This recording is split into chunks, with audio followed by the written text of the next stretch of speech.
Hello there everyone, today we're going to be laughing at another fanboy. The video we are laughing at is PS5 doesn't have any exclusives anymore, Sony gives up on consoles. Let's go. Unscripted.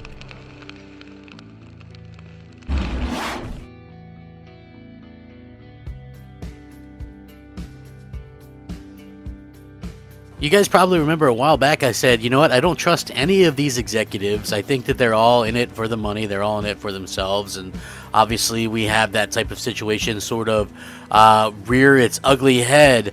And, at the same time, I think that it's something that clearly a lot of people are going to be talking about. And, I think that it's something that a lot of people are going to be, kind of split. This is going to be one of those topics that you're going to probably see a split. And you might not even see a split 50-50, but you're going to see some kind of split, whether it's 70-30 or 80-20. There's going to be some kind of split there.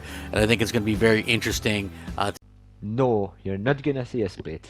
As long as you probably already know about what's talking about, what he's talking about exclusive going to PC. Nobody cares about exclusives going to PC. Nobody. Everybody that does care and has a PC and want to get it is happy. And the other people don't care. Nobody really cares. There's not gonna be a split. Nobody cares about the exclusives going, PlayStation exclusives going to PC. So yeah, let's continue this video. To see how this plays out long term. As for me personally, I feel like this news does take some shine off of it, but I'm going to get into a little bit of that a little bit later. If you guys are wondering what I'm kind of talking about here, Jim Ryan, the head of PlayStation, made a bunch of announcements today, but one of the main things that he announced was that a big group and contingent of PlayStation exclusives would be headed to PC. Now, a lot of people probably don't feel one way or the other about this. Some people are platform agnostic, and they will only buy a PlayStation to. Platform agnostics, that's not even a word. You just play on the platform you ever play, and if you wanna buy a console for an exclusive, that's your own business. But most people don't do that. Just look at the numbers.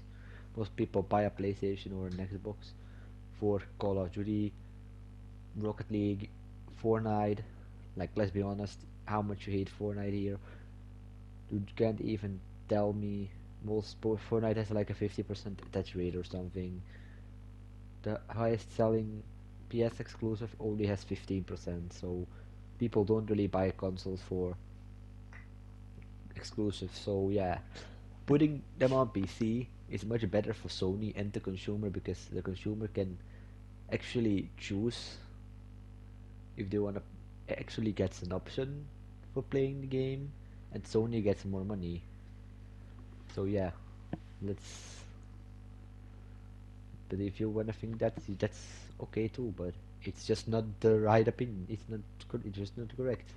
Play the exclusives or whatever to begin with. So now those people will probably not buy a PlayStation, and they'll probably just wait for them to come to PC or whatever, which is another contingent. For someone like me, I despise PC gaming at its core, and I will never be a PC gamer, so I continue to buy consoles. And I guess so nothing much really changes for me personally, except for you get a little bit less of that kind of A class feeling that this stuff comes out. So yeah, there is a little bit of that going on as well. So I kind of wanted to get into this as The only reason he doesn't like uh, PC is because he's a console fanboy. Let's be honest. If he ever tried a PC, like if you gave him a PC, let him try it, he would probably not say those words. He just doesn't like a PC because I know PC is 1,000 times better, but he just doesn't want to admit it.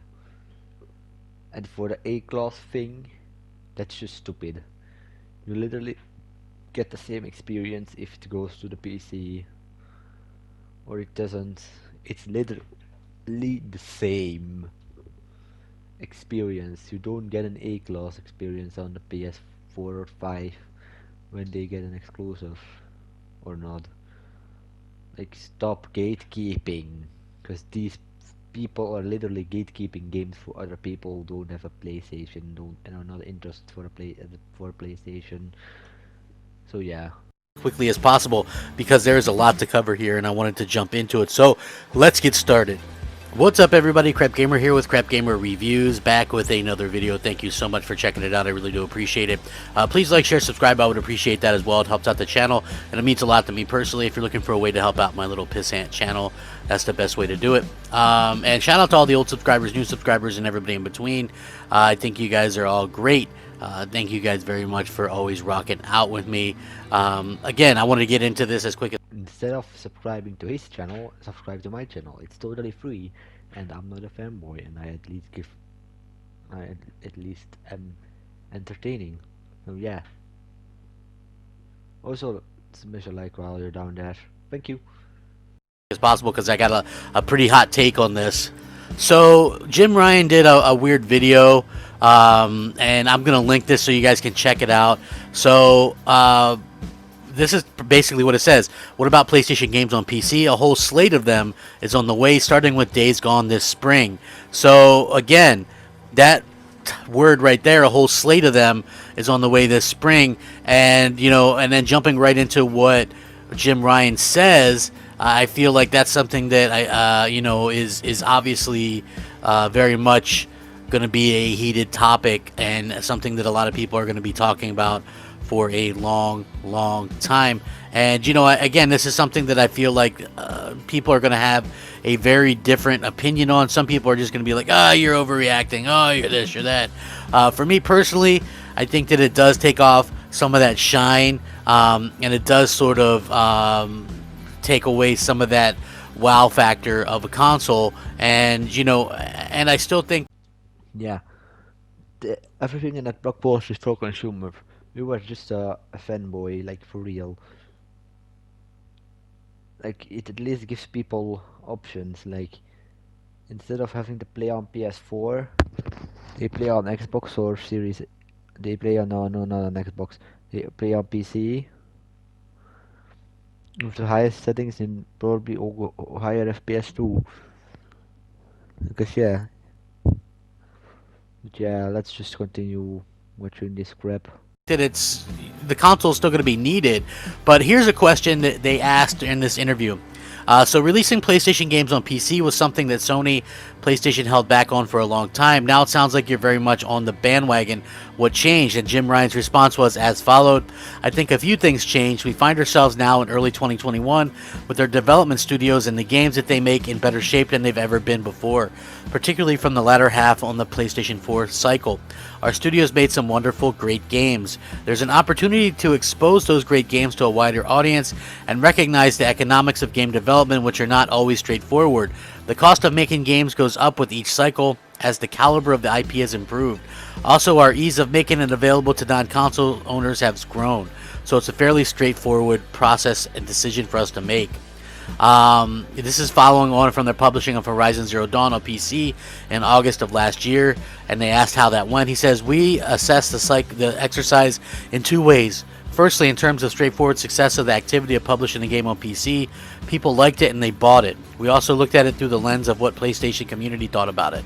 There was no massive adverse reaction to it, which I call BS to, so we will continue to take mission steps in this directions. So obviously, this is something that, maybe they're a little bit off, with what they're talking about here. I think that clearly this is something that, for me personally, I feel like is a bit of a misstep. And I understand what the main thinking is. No, just no. There isn't any misstep. Like, can't you just see that there's everything that they're doing right now is positive for us, because yeah, now more people get to play the games. They get to make more money. They get to grow the studios. They get to have better the sequels. That will be in turn give us a higher chance for a sequel.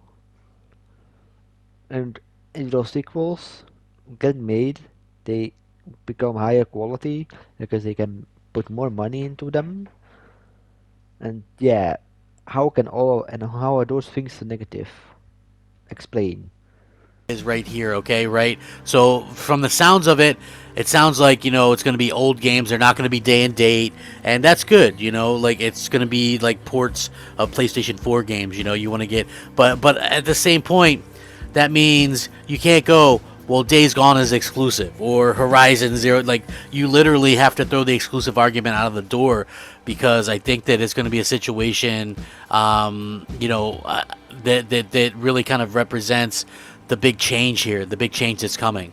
I mean, it starts with Days Gone. I mean, really, it started with Horizon Zero Dawn, so right away you can't list that game as a PlayStation exclusive, and you know that the sequel will probably go to PC at some point as well.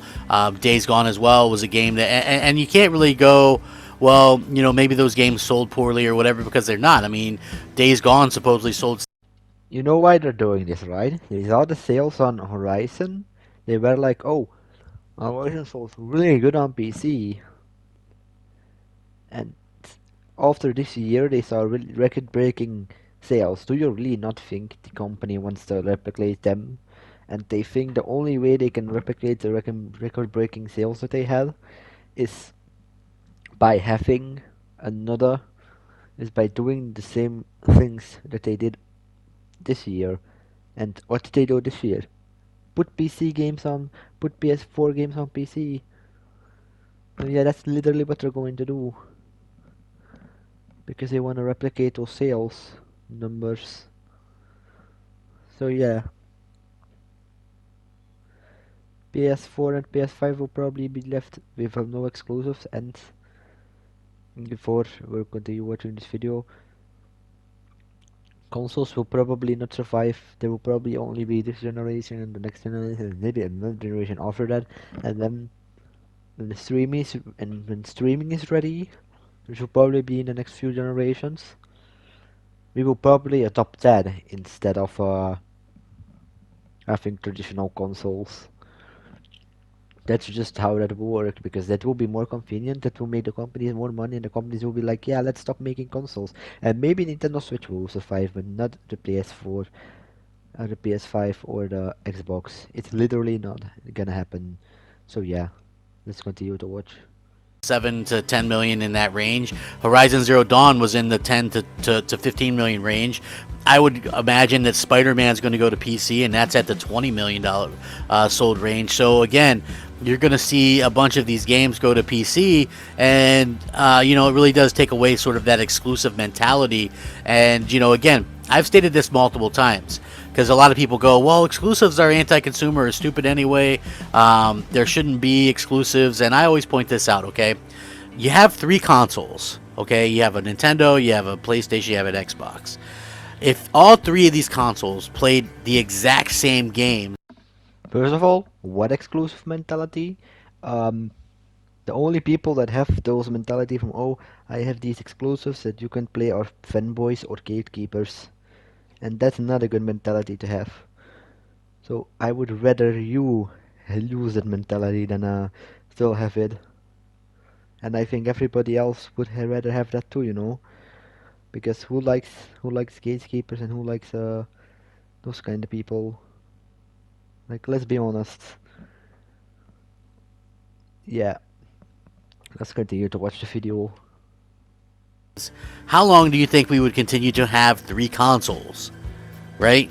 Like, we wouldn't have 3 consoles for very long, because if I could play Xbox games and Nintendo games on a PlayStation, that's what I would do. Okay, and probably since PlayStation is the most popular brand, that's what 80% of people would do, which would mean Microsoft and Nintendo would stop creating consoles, and and they would be basically, we'd be at Sony's mercy. There would only be one, and then without that competition. No. Like, look at Xbox. They put their games on PC, and nobody's gonna put them. Nobody, and they aren't going anywhere yet. Enough people bought their console. They're making a new. That's why they made the Series X. So yeah. And Sony and Nintendo. There you could make a point, because Animal Crossing has a 50% market share. Has a 50% adoption rate, I mean. Yeah.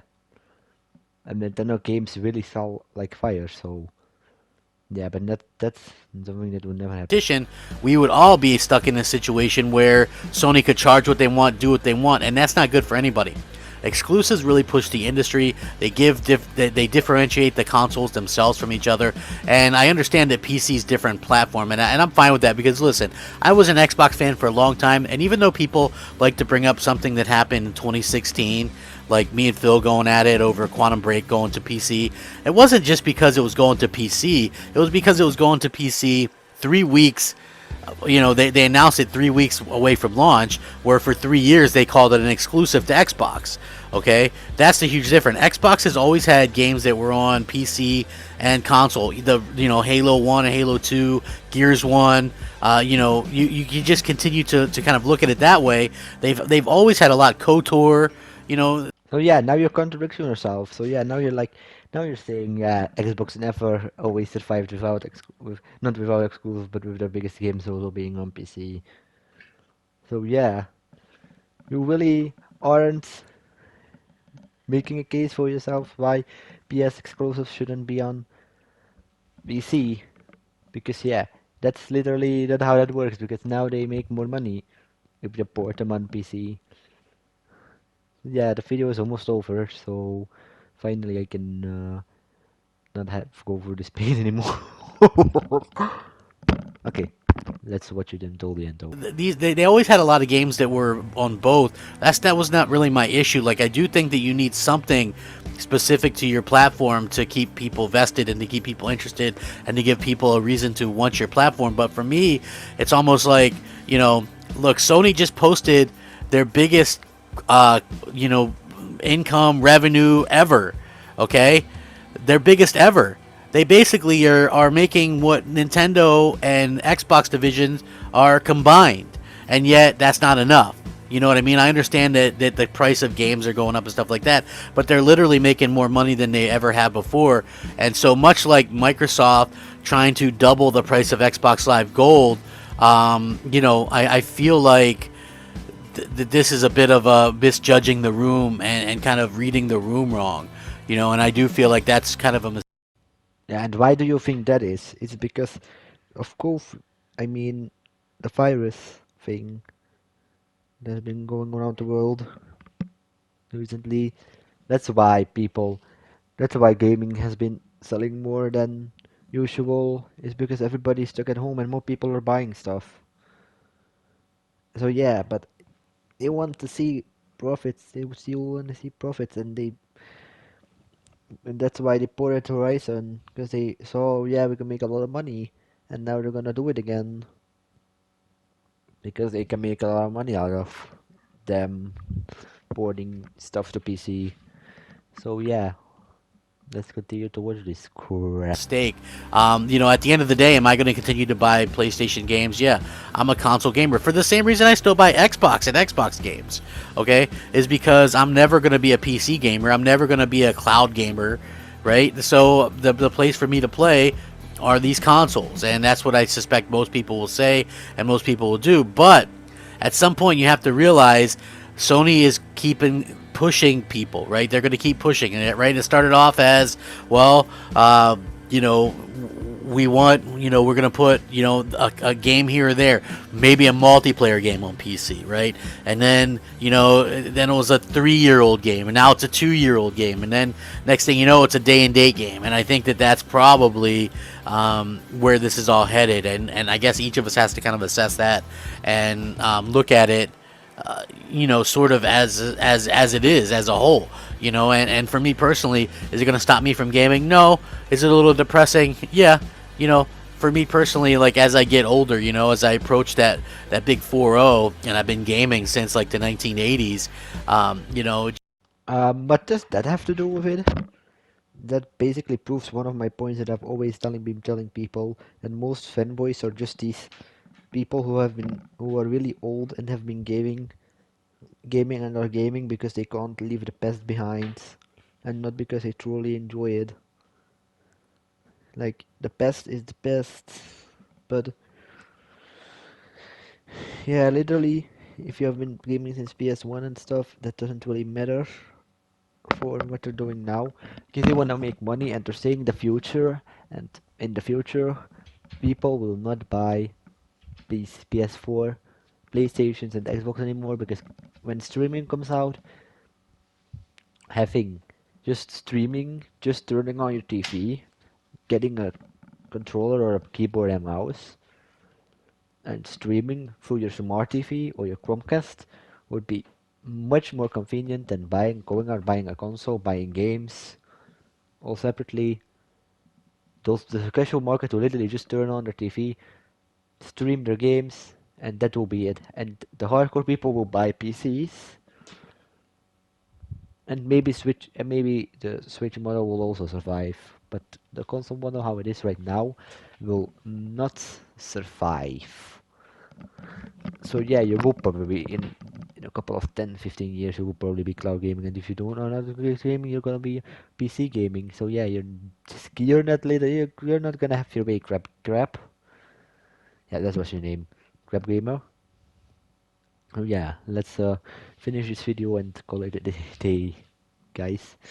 Just a lot of this stuff, I'm a hardcore, like, old school type gamer, and a lot of this stuff I don't like. And so eventually, at some point, I'll probably either, you either quit gaming or you game less. And I think that that's probably a closer reality for me personally. And I do hope that, at the end of the day, that people actually go out there and sort of, you know, make up for yourself. But if you were complaining about what Xbox was doing, I feel like this is something that you would complain about PlayStation doing. And I know it's just PS4 games for right now, but at what point is it going to be, PS5 games? And then it takes away a little bit of that speciality and that little bit of extra, that good feeling of, that I think a lot of us have when it comes to these platforms. And I do hope that things change, and I do hope that things kind of continue to get better. But at the same time, like, I understand it from a business standpoint. Trust me, I completely understand it.